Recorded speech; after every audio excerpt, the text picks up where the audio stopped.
When my son's wife called me dead weight behind my back, she had no idea I was listening or that I had been quietly making plans that would change everything. Let's just say some people are about to learn that underestimating a grandmother might be the biggest mistake they ever make. But what happens when the person everyone thinks is powerless decides to show them just how wrong they really are? The coffee mug slips from my trembling hands and crashes against the kitchen floor, sending pieces of my favorite china scattered across the tiles like my heart feels right now. From the living room, I can hear my son Kyler's voice getting louder as he argues with his wife Kendrea about money again, but this time they're talking about me like I'm not even human. My stroke last year left me needing help with simple things like opening jars and remembering to take my medicine, but I never thought my own family would see me as nothing more than a burden they have to carry. The medical bills are crushing us, Kendria. Kyler says, and I can hear the exhaustion in his voice that breaks my heart every single day. Mom's insurance only covers so much, and between her medications and the physical therapy, we're barely keeping our heads above water. I press my back against the kitchen wall, holding my breath so they won't know I'm listening to every word that's about to destroy what's left of my world. I know she didn't ask for any of this to happen, but I don't know how much longer we can keep going like this. That's when Kendria says the words that will haunt me for the rest of my life, spoken with such casual cruelty that I have to bite my lip to keep from crying out loud. Your mother is dead weight, Kyla, and you know it. She's dragging us down financially and emotionally, and I'm tired of pretending everything is fine when it's not. The room starts spinning around me as I realize that the woman my son married, the mother of my grandchildren, thinks I'm nothing more than an obstacle standing between her and her perfect life. She can barely take care of herself anymore, Kendria continues, her voice getting stronger as she builds her case against me like a lawyer in court. We can't go anywhere or do anything because someone always has to be here to watch her. The kids are starting to ask questions about why Grandma can't remember things, and honestly, I don't know what to tell them anymore. Each word feels like a knife cutting deeper into my chest, but I can't stop listening because I need to know exactly how much my own family has grown to hate having me around. I hear Kyler trying to defend me, but his words sound weak and unconvincing even to my own ears. She raised me by herself after Dad died, Kendrea. She worked 2 jobs to put me through college and never asked for anything in return. I can't just abandon her now, when she needs us most. But Kendria's response cuts through his guilt like a sword through paper, and I can tell she's been thinking about this conversation for a long time. And look where that got her, she snaps back. Dependent on us for everything, living in our house, eating our food, using our money for her endless doctor appointments and medications. We're not her caregivers, Kyla. We're her children. And we deserve to have our own lives without constantly worrying about whether she's going to fall down the stairs or forget to turn off the stove. The cruelty in her voice makes me realize that this isn't just about money or convenience. This is about her wanting me gone, wanting me erased from their lives so she can have my son all to herself. I slide down the wall until I'm sitting on the cold kitchen floor, surrounded by the broken pieces of my coffee mug and the broken pieces of my heart. This house has been my home for over 30 years. The place where I brought Kyler home from the hospital, where I nursed him through childhood illnesses, where I taught him to ride a bike, and helped him with homework, and celebrated every milestone of his life. Now it feels like a prison where I'm trapped with people who see me as nothing more than a problem that needs to be solved. We need to start looking at assisted living facilities, Kendria says, and I can hear her moving around the living room, probably pacing the way she does when she's making plans. I've already done some research, and there are some nice places that accept Medicare. She'd be safer there, with trained professionals who know how to deal with people in her condition. The way she says her condition makes it sound like I have some kind of disease instead of just being an old woman who had a stroke and needs a little help sometimes. That night, lying in my bed and staring at the ceiling, I make a decision that surprises even me. I'm not going to sit here and let them ship me off to some nursing home like a piece of furniture they don't want anymore. I'm not dead weight, no matter what Kendria thinks, and I'm not helpless just because I need help sometimes. I raised a son, worked for 40 years, and paid off this house through sheer determination and sacrifice. If they think I'm the problem, then maybe it's time to show them what happens when the problem removes itself from the equation. I reach for my phone with shaking fingers and scroll through my contacts until I find the number for Cortlin, my realtor friend from church. Tomorrow, I'm going to do something that will shock everyone, including myself. But tonight, I'm just going to lie here and remember what it felt like when people saw me as a person instead of a burden. Tomorrow, everything changes. And Kendria is going to learn that calling someone dead weight might be the biggest mistake she ever made in her life. The phone rings 3 times before Cortland's cheerful voice fills my ear, and I have to take a deep breath before I can even speak the words that are about to turn my world upside down. Cortland, it's Chris Henderson. I need to ask you something important, and I need you to promise me you won't try to talk me out of it. There's a pause on the other end, and I can almost hear her switching from friend mode to business mode as she realizes this isn't a social call. Of course, honey. What's going on? She asks. And I can hear genuine concern in her voice that makes me feel less alone than I have in months. I want to sell my house, Cortlin, as quickly as possible. Cash sale if we can manage it. And I don't want anyone to know about it until the papers are signed. The silence that follows stretches on so long that I start to wonder if the call dropped. But then she clears her throat in that way people do when they're trying to process something shocking. Chris, are you sure about this? This is your home, your sanctuary. What's brought this on so suddenly? I close my eyes and picture Kendria's face when she called me dead weight. The casual cruelty in her voice that told me exactly what she thinks of me. Let's just say I've had my eyes opened about some things, and I've decided it's time to make a change while I still can. Cortlin knows me well enough to hear the determination in my voice, and after a moment, she sighs in that way that means she's switching into professional mode. Well, if you're serious about this, I have to tell you that your timing is actually perfect. The housing market in your neighborhood has exploded in the last year, and corner lots like yours are pure gold to developers. She pauses, and I can hear her typing on her computer. I'd need to do a proper assessment, but based on recent sales in your area, you could be looking at anywhere from $700,000 to over $1 million, depending on the condition and the exact square footage. The number hits me like a lightning bolt, and I have to sit down hard in my kitchen chair as the reality of what she's saying sinks in. $1 million. For the little house that my husband and I bought for $35,000 back in 1981, when this neighborhood was still considered the outskirts of town. Are you serious? I whisper, and she laughs in that way that tells me she's absolutely serious. Dead serious, honey. Your property sits on almost half an acre in one of the most desirable areas in the city now. Young professionals are paying premium prices for that kind of space, especially with the original hardwood floors and vintage charm that your house has.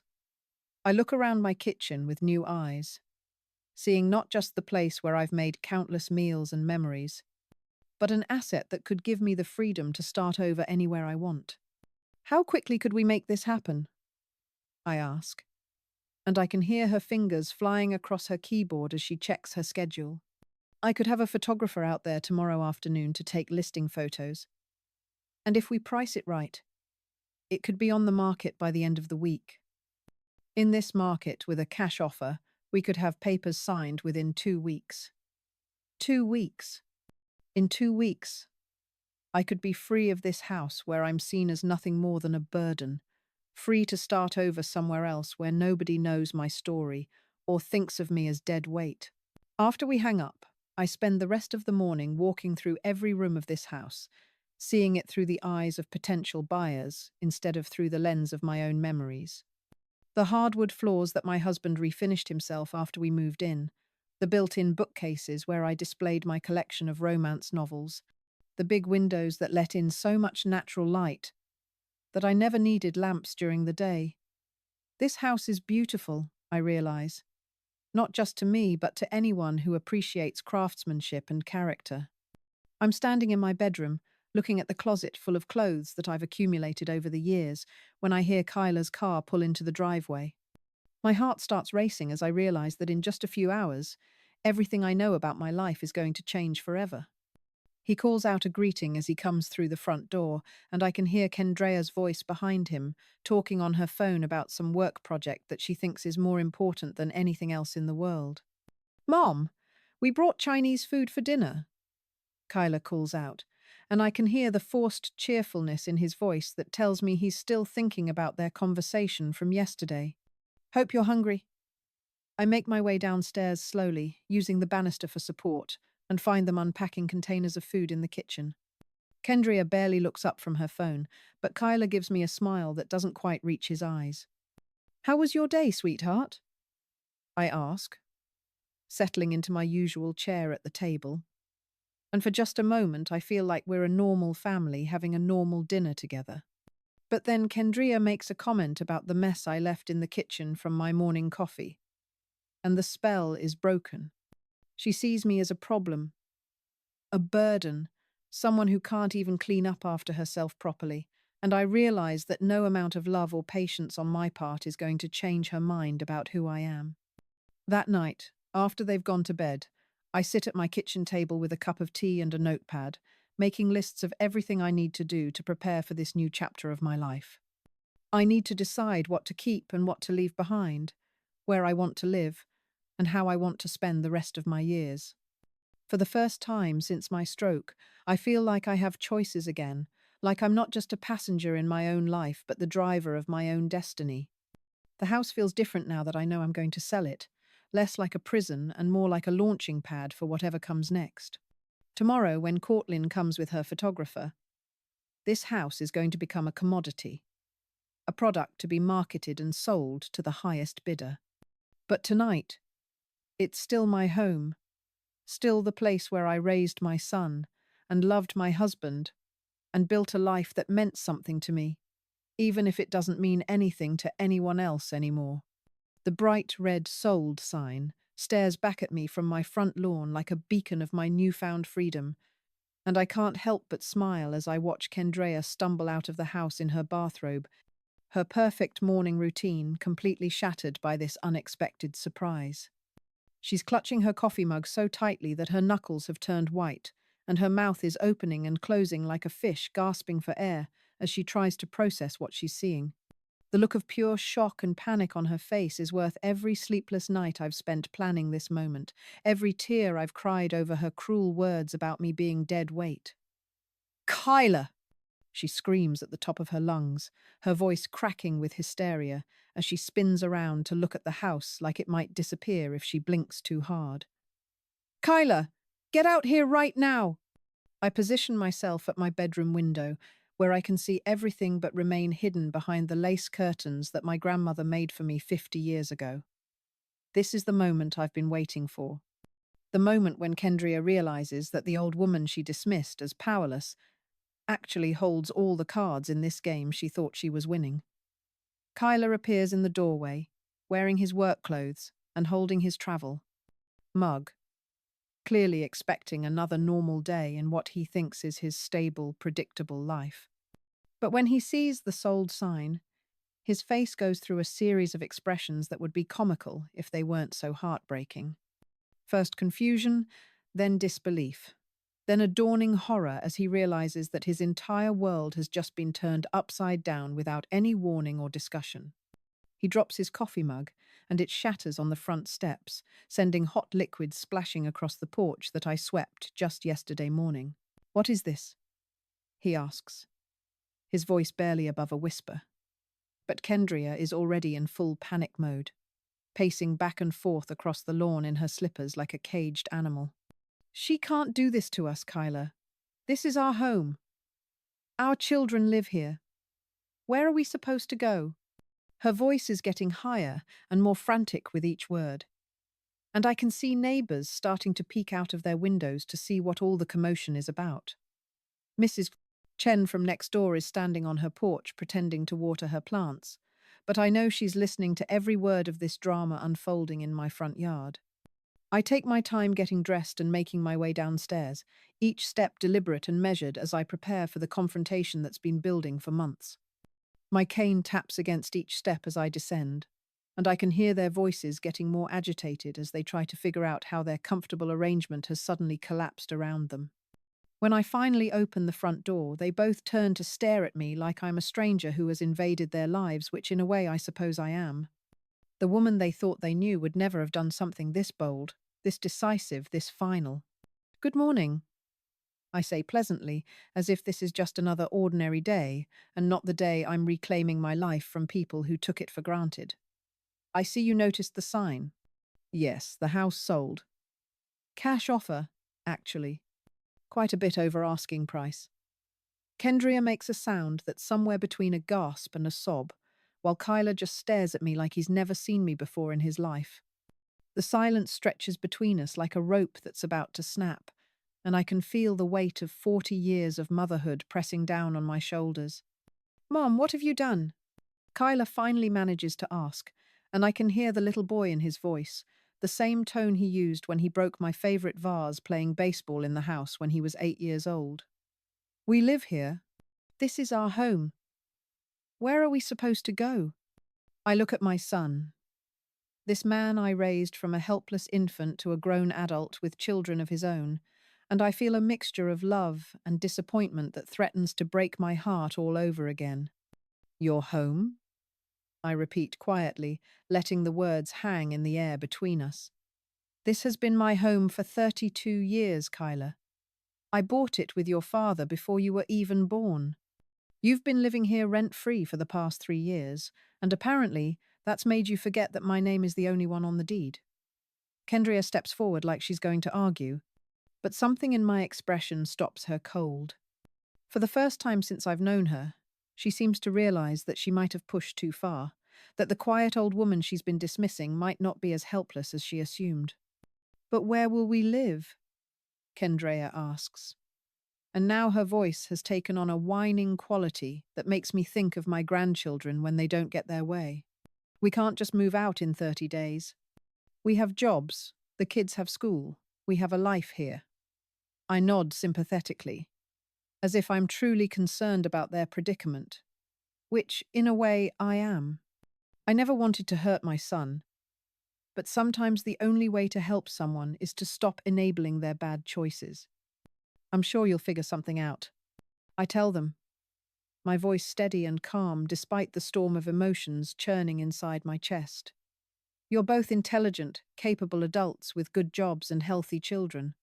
Many people manage to find housing without having a parent provide it for free." The truth of those words hits Kyler like a physical blow, and I can see him realizing for the first time how much he's been taking advantage of my generosity, how comfortable he's become, living in a house he never had to pay for. The new owners take possession in 3 weeks. I continue, pulling the sale documents from my purse to show them that this isn't some bluff or negotiating tactic. "I'll be moving to Florida next Monday. I've already made arrangements with a moving company to take my belongings." Kendria grabs the papers from my hands and scans them frantically, as if she might find some loophole or mistake that will make all of this go away. But the numbers are real and the signatures are legal and binding. $850,000? She gasps, her eyes widening as she realizes the true value of what they're losing. "You sold our home for $850,000? I can practically see the calculator running in her head as she does the math, figuring out how much money they could have inherited if they had just treated me with basic human decency, instead of like a burden they couldn't wait to get rid of. "I sold my home," I correct her firmly. "And yes, apparently it was worth quite a bit more than anyone realized. The real estate market has been very good to long-term homeowners like myself." I can see Kyler struggling with something, his face cycling through anger and confusion, and what might even be a glimmer of understanding. He's starting to connect the dots between their conversations about my being dead weight and my sudden decision to sell the house, but he's not quite there yet. That's when I decide to help him along. "By the way," I say, casually, as if I'm mentioning the weather, "I heard what you said about me yesterday, about me being dead weight." The colour drains from both of their faces as they realize that their private conversation wasn't as private as they thought, that the old woman they dismissed as mentally declining was sharp enough to overhear and remember every cruel word they said about her. Kendria's face turns 3 different shades of red as the full weight of her words comes crashing back to haunt her, and I can see her mind racing as she tries to figure out how to talk her way out of the hole she's dug for herself. Chris, you don't understand, she starts, her voice taking on that fake sweetness she uses when she wants something from me. I was just frustrated about the medical bills and the stress. I didn't mean anything personal by it. But we both know she meant every single word, and the way she can't meet my eyes tells me that she knows I know. She's lying through her perfectly whitened teeth. Dead weight. I repeat slowly, savoring each syllable like I'm tasting wine. That's what you called me, isn't it? Your husband's mother, the woman who raised the man you claim to love, reduced to nothing more than dead weight dragging down your perfect life. Kyler looks back and forth between us like he's watching a tennis match, finally understanding that this isn't just about a house sale or financial stress. This is about respect, dignity, and the way his wife has been treating his mother when she thought no one was listening. I never said that Kendria lies desperately, but her voice wavers and we all know she's caught. You must have misunderstood what you heard. I would never say something so cruel about you. I almost laugh at how pathetic her denial sounds, especially since I heard her say those exact words with such conviction that they're burned into my memory forever. The woman who spent months making me feel like a burden in my own home is now trying to gaslight me into believing my own ears were lying. Should I call Kyler and ask him what you said? I suggest innocently, pulling out my phone. I'm sure he remembers the conversation about assisted living facilities and how I'm apparently too much trouble to keep around. Kyler's face crumples as he realizes that I heard everything. Not just the deadweight comment, but the entire conversation about shipping me off to a nursing home like an unwanted piece of furniture. Mom, please, he says. And now he sounds like he's about to cry. We were just talking about options, about what might be best for everyone involved. We never made any decisions. We were just discussing possibilities. I look at my son, this man I love more than life itself, and I see how easily he's been manipulated into thinking that getting rid of me would solve all their problems.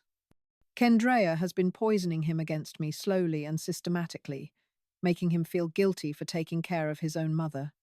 What would be best for everyone involved? I repeat thoughtfully. And did anyone think to ask me what I thought would be best for me?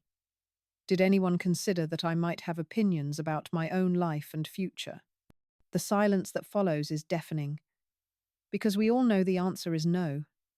They talked about me like I was a problem to be solved rather than a person with feelings and preferences and the right to make my own choices. We were trying to protect you, Kendrea says weakly, but even she doesn't sound convinced by her own words. Some of those assisted living places are really nice, with activities and social opportunities and professional medical care. I nod as if I'm considering her explanation, but inside I'm marveling at how she can make exile sound like a vacation and abandonment sound like love. I'm sure they are lovely. I agree. But I wasn't consulted about this protection you were planning to provide for me. I wasn't asked if I wanted to leave my home, my neighborhood, my life. You just decided among yourselves that I was too much trouble to keep around and started shopping for places to put me. My voice stays calm and reasonable, but each word hits like a hammer blow because they know I'm telling the truth. What's that? I ask, even though I have a pretty good idea what he's trying to do. It's $50,000, he says, his voice breaking with emotion. Your share of what the house would have been worth when we inherited it. I know it's not nearly enough to make up for what we put you through, but please take it. Please don't leave us like this. I stare at the envelope for a long moment, thinking about how this money represents everything that's wrong with how they've been treating me. They think they can buy their way out of the guilt they feel for calling me dead weight. Buy their way back into my good graces with cash that I don't need and didn't ask for. Keep your money, Kyler, I tell him gently, pushing the envelope back toward his chest. I don't want payment for being your mother. I want respect, and that's something you can't write a check for. His face crumples like a little boy who's just been told that Santa Claus isn't real, and I feel my heart breaking for him even as I stand firm in my decision. But where will you go? What will you do? You can't just disappear from our lives forever. That's when I pull out the real surprise, the one I've been saving for this exact moment. From my purse, I withdraw a thick folder filled with legal documents and photographs that I've been collecting for the past 2 weeks while they thought I was just packing my belongings. Actually, Kyla, there's something I need to show you. Something about your wife that you need to know before I leave. His eyes widen as he takes the folder from my hands, and I can see Kendrea watching us from the living room window, her face pale with what looks like genuine fear. "What is this?" he asks, opening the folder to reveal bank statements and credit card bills that I never should have been able to access, but that a determined old woman with time on her hands and a few favors to call in can discover if she really wants to. "Those are Kendrea's financial records from the past 2 years," I tell him calmly. "The ones that show she's been stealing money from your joint accounts to pay for things you don't even know about." Kyla's hands start shaking as he flips through page after page of evidence that his wife has been living a double life behind his back. Designer handbags charged to credit cards he's never seen, spa treatments and shopping trips that cost more than most people make in a month, even a separate savings account that she's been funneling money into without his knowledge. "She told you that my medical expenses were bankrupting your family." I continue, watching his face cycle through disbelief, anger, and heartbreak. "But the truth is, she's been spending more on her personal luxuries in 6 months than my medical care has cost in 2 years. This can't be right," he whispers. But I can see in his eyes that he knows it is right. That all those times she complained about money troubles while carrying a new purse or wearing a new outfit are finally making sense. "Look at the dates, sweetheart. Every time she told you we couldn't afford something for me, she was out spending hundreds of dollars on herself. Every time she made you feel guilty about the cost of my medications, she was buying jewelry that costs more than a car payment." That's when Kendria finally works up the courage to join us on the porch, her face a mask of fake innocence that doesn't fool anyone anymore. "What are you two talking about out here?" she asks. But her voice has a nervous quality that tells me she knows exactly what we're discussing. "Just showing Kyla some interesting financial documents," I reply sweetly. "Would you like to explain to your husband why you've been hiding a secret savings account from him?" The colour drains from her face so fast that I think she might actually faint, right there on my porch. "I don't know what you're talking about." She lies, but Kyla is already looking at her with new eyes, seeing her clearly for maybe the first time since they got married. "You've been stealing from us," he says quietly, his voice filled with a hurt that goes deeper than anger. "All this time, you've been making me feel guilty about taking care of my mother while you were stealing thousands of dollars from our family." "It's not stealing if it's my money too," she snaps, finally dropping the pretense of innocence. "I work just as hard as you do, and I deserve to have nice things. I deserve to feel beautiful and appreciated instead of trapped in this house with your needy mother who can't even make her own breakfast anymore." And there it is again, the casual cruelty that reveals who she really is, underneath all the fake sweetness and concern for our family's future. "So you decided to solve the problem by getting rid of me," I say, and now my voice has an edge that cuts through the afternoon air like a knife. "You thought if you could convince Kyla that I was too expensive to keep around, you could ship me off to a nursing home and have all his attention and resources for yourself." She opens her mouth to deny it. But we all know the truth now, and lies won't change what the evidence clearly shows. I found something else interesting in my research. I continue, pulling out another set of documents that make her face go even paler. "It seems that 6 months ago you contacted several assisted living facilities to get pricing information. Not for research, like you told Kyla, but to get actual quotes for placing me in long-term care." The paper in my hand shows email exchanges where she discussed my medical condition with strangers shared personal information about my finances, and even scheduled tours of facilities without my knowledge or consent. You were planning this, Kyler says, his voice filled with a betrayal so deep that I can see it physically hurting him.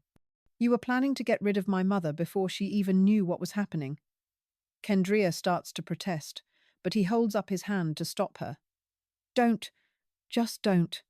I've heard enough lies from you to last a lifetime. That's when I play my final card. The one that I hope will help my son understand why I had to make such a drastic decision. There's one more thing, Kyler. Something that might help you understand why I can't stay in this family anymore. I hand him a small digital recorder that I've been carrying in my purse for weeks, and his eyes widen as he realizes what it might contain. 3 days ago, I recorded a conversation between Kendrea and her sister. You might want to listen to what she really thinks about you, about me, and about the family she married into. The recording device sits in his palm like a bomb waiting to explode, and I can see Kendrea backing away from us as she realizes that her carefully constructed web of lies and manipulation is about to come crashing down around her. Play it, I tell him gently. You deserve to know the truth about the woman you've been defending against your own mother. His finger hovers over the play button. And I know that whatever he hears is going to shatter whatever remains of his marriage and his illusions about the woman he thought he loved. Kyler's finger trembles as he presses play on the recorder, and Kendria's voice fills the air between us with a clarity that makes her lies impossible to ignore. I can't stand living with that old woman anymore, Kim. She's like a ghost haunting our house, always there, always needing something, always making me feel guilty for wanting a normal life. The sound of her sister laughing comes through the speaker, followed by Kendrea's voice getting more animated as she continues her rant about the burden of having me in their lives. The worst part is how Kyler defends her constantly. The recording continues, and I watch my son's face crumble as he hears his wife's true feelings about him. He's so blinded by guilt and some twisted sense of duty that he can't see how she's destroying our marriage. I married him, not his mother, but apparently that's a package deal I didn't sign up for.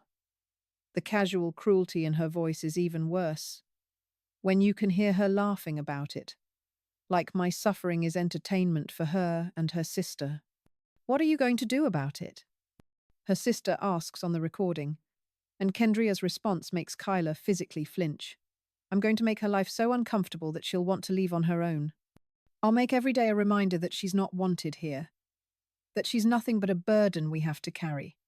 And if that doesn't work, I'll convince Kyler that she's getting too confused and dangerous to live with us anymore. The methodical way she planned my emotional torture is breathtaking in its cruelty.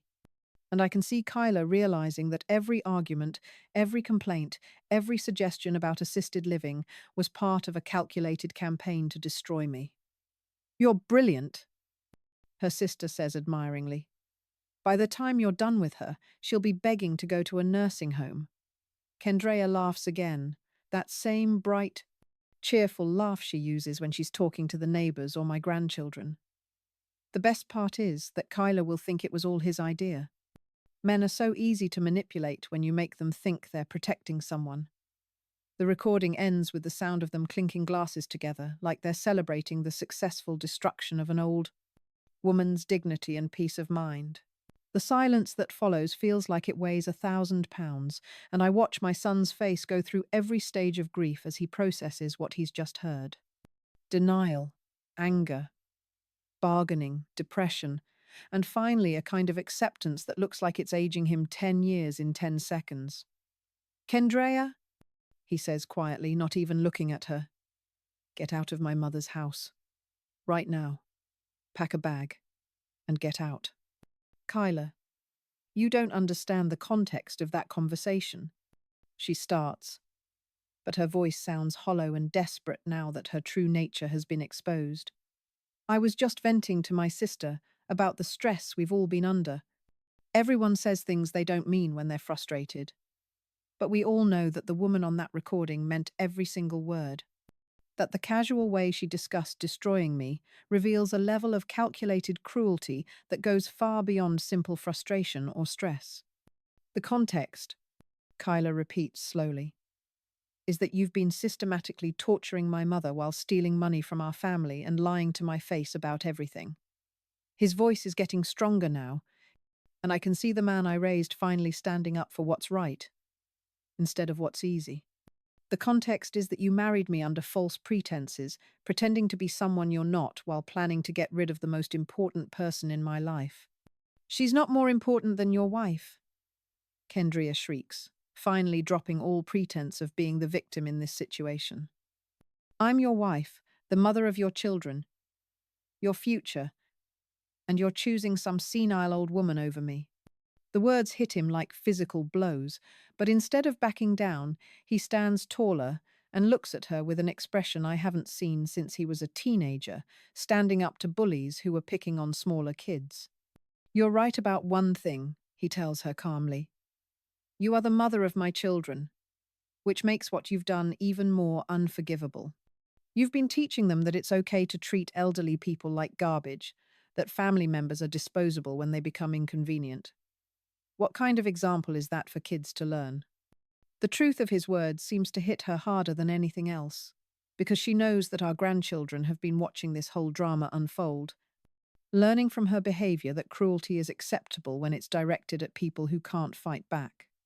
That's when I decide to show them both that this old woman is far from defenseless. Actually, there's something else you both should know. I say, pulling out my phone and opening up a social media app that neither of them would expect me to know how to use. I recorded our entire conversation this morning, the one where you admitted to calling me dead weight and planning to put me in a nursing home without my consent. And I posted it online with a little explanation about what it's like to be an elderly person whose family sees them as nothing but a burden. Kendrea's face goes white as she realizes that her private cruelty is now public knowledge, that her friends and co-workers and neighbors can all see exactly what kind of person she really is behind her perfect facade. You can't do that, she gasps. But I'm already showing them the screen where hundreds of people have shared the video and thousands have left comments expressing outrage at how I've been treated. Actually, I can do that. And I have done that. Turns out people really don't like it when they see elderly abuse happening in real time. This is going viral, Kyla says, reading over my shoulder as the numbers keep climbing. Comments are pouring in from people sharing their own stories of elderly relatives being mistreated, from social workers and nurses expressing professional outrage, from young people saying they're ashamed of how their generation treats their elders. Mom, you're famous. People are calling you a hero for standing up for yourself. But the biggest surprise comes when my phone starts ringing with calls from news stations wanting to interview me about my story. Hello, Mrs. Henderson. This is Channel 7 News. We'd like to talk to you about your video and what it reveals about elderly abuse in family settings. I look at Kendria, who seems to be shrinking into herself as she realizes that her comfortable life of secrets and lies is about to become very public and very uncomfortable. I'd love to talk, I tell the reporter, watching Kendria's face as she understands that this story is just beginning, not ending. I think it's important for people to understand that elderly abuse doesn't always look like physical violence.